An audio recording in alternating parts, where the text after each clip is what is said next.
បាទសូមជម្រាបសួរបងប្អូនទាំងអស់គ្នាថ្ងៃនេះខ្ញុំនឹងចែករំលែកពីបទពិសោធន៍ជាក់ស្ដែងអំពីការចិញ្ចឹមឃ្មុំបាទយើងចិញ្ចឹមឃ្មុំ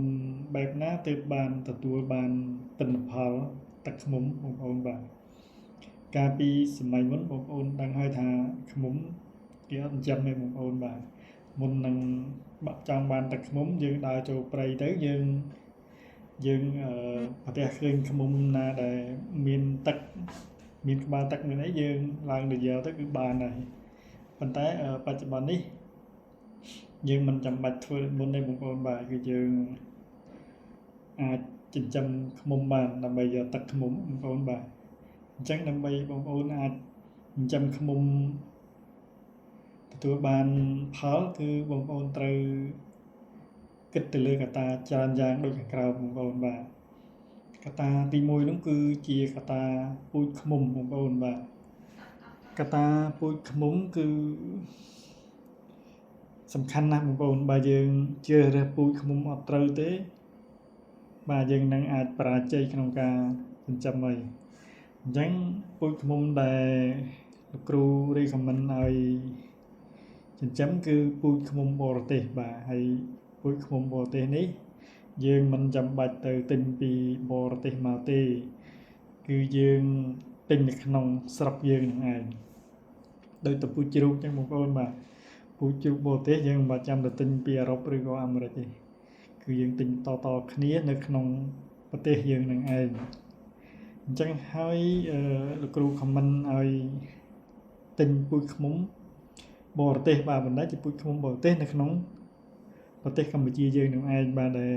រៀបច្បងយើងគាត់បានចិញ្ចឹមមុនយើងហ្នឹងបាទអញ្ចឹងបើយើងពេញចិត្តពូជឃ្មុំពីកសិដ្ឋានណាមួយអញ្ចឹងយើងអាចកម្មងពួកគាត់បាទដើម្បីយកមកចិញ្ចឹមបានកត្តាទី2នោះគឺជាកត្តាធុងឃ្មុំបាទធុងឃ្មុំឬក៏ជាផ្ទះឃ្មុំបងប្អូនបាទអញ្ចឹងសម្រាប់កត្តាធុងនេះគឺសំខាន់មែនទែនបាទបើយើងប្រើធុងឈើគឺចំណាយដើមទុនខ្ពស់ប៉ុន្តែពូជឃ្មុំល្អ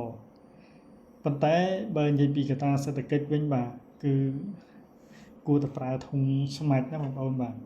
ព្រោះធុងស្មាច់វាតម្លៃធូរថ្លៃហើយវាងាយស្រួលរកបាទងាយស្រួលកំងទិញ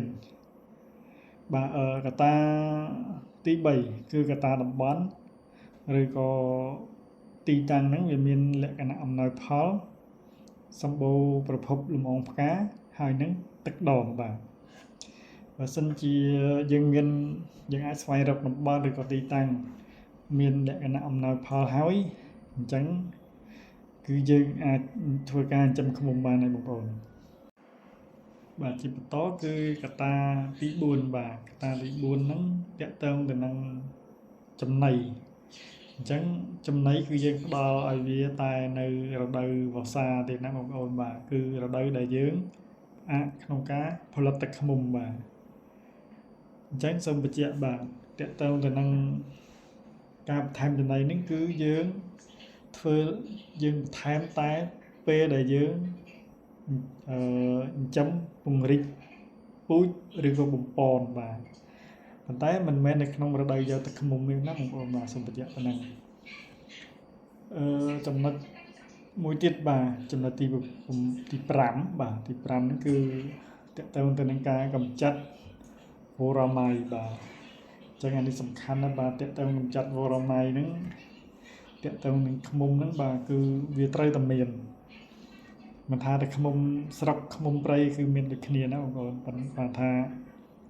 ឃ្មុំព្រៃវាមានយើងមិនអាចទៅបាញ់អីថ្នាំអីបានទេបាទគឺវារស់នៅតាមធម្មជាតិបើវាកើតហើយយើងអានៅតាមធម្មជាតិវាព្យាបាលខ្លួនវាយ៉ាងម៉េចយើងអត់ដឹងទេបងប្អូនបាទប៉ុន្តែសម្រាប់ឃ្មុំយើងចិញ្ចឹមគឺយើងត្រូវតែប្រើថ្នាំកម្ចាត់វាបាទដូចតែយើងមនុស្សយើងអញ្ចឹងបាទបងប្អូនបាទយើងមានចៃនៅសក់ក្បាលអញ្ចឹងណាអញ្ចឹងឃ្មុំក៏វាមានចៃវរ៉ាម៉ៃនឹងដែរអញ្ចឹងហើយគឺយើងត្រូវតែធ្វើការសម្អាតវាបាទក្នុង មួយឆ្នាំយើងគួរតែបាញ់បាទនិយាយរួមទៅអាពេលដែលយើងចាំនៅផ្ទះឬក៏យើងបរិពូជគឺយើងត្រូវតែប្រើវាបាទដើម្បីទម្លាក់ឲ្យអស់មុននឹងយើងយកចូលក្នុងព្រៃបងប្អូនបាទហើយកត្តាចុងក្រោយនោះបាទគឺកត្តាថែទាំជាប្រចាំត្រួតពិនិត្យ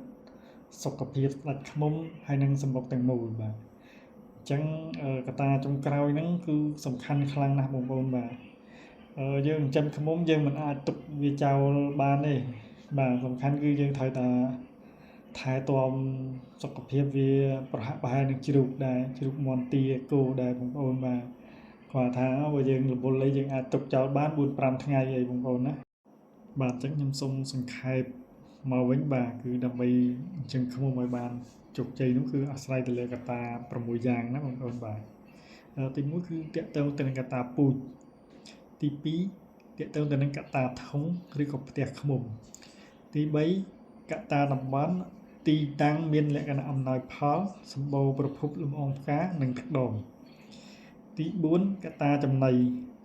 ទី5ការកម្ចាត់វរ៉ាម៉ៃទី6គឺជាកត្តាថែទាំប្រចាំថ្ងៃត្រួតពិនិត្យសុខភាពស្ដេចឃ្មុំនិងសម្បុកទាំងមូល